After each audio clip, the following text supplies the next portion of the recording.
Hello అండి, నేను త్రివేణిని. Welcome to my YouTube channel. ఈరోజు ఈజీగా క్యారెట్ రైస్ ఎలా చేసుకోవాలో చూద్దాం. దీనికోసం స్క్రీన్ మీద చూపించినవన్నీ రెడీ చేసి పెట్టుకోవాలండి. ముందుగా ఆయిల్ వేడి చేసి వేసుకుని దానిలో బిర్యానీ స్పైసెస్ అన్నీ వేసుకుని జీలకర్ర వేసుకోవాలి. తర్వాత కట్ చేసి పెట్టుకున్న ఆనియన్ వెజిటబుల్స్ అన్నీ వేసుకొని ఒక 1 minute మగ్గనివ్వాలి. దానిలో పసుపు యాడ్ చేసుకోవాలి.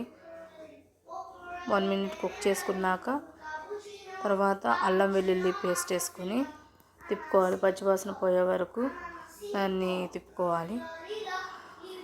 నెక్స్ట్ మనం తరిగి పెట్టుకున్న క్యారెట్ తురుముని వేసుకొని కలుపుకోవాలి.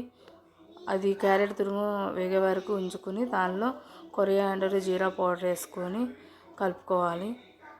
దాంతోపాటు సాల్ట్ కూడా యాడ్ చేసుకోవాలి.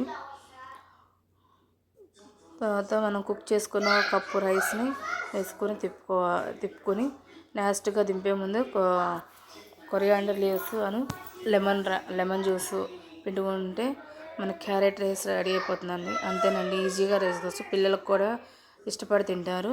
ఈ వీడియో కనుక నచ్చినట్లయితే don't forget to like and subscribe and share it my YouTube channel. Thank you for watching.